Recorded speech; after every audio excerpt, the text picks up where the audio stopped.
Good morning mga guys! Welcome to my channel, Alma Official Vlog, and today's a video.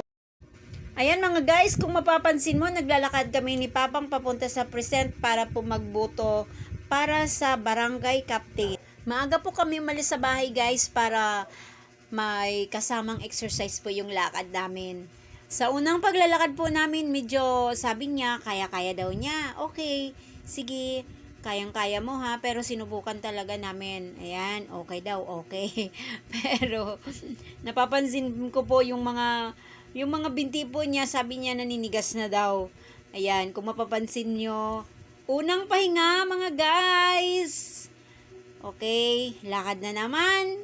Kasi sabi niya, kaya daw.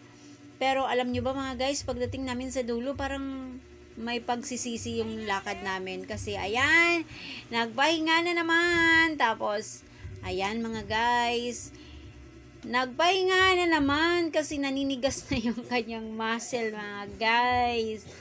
Pero sige, lakad pa rin, mga 2 kilometro lang naman hanggang pagdating na namin dito mga guys, medyo malapit-lapit na. Kaya pa daw, sige, kung kaya mo pagbibigyan kita kasi exercise naman, pero hindi niya kaya. Umupo na naman siya mga guys. Tapos umupo na naman ulit.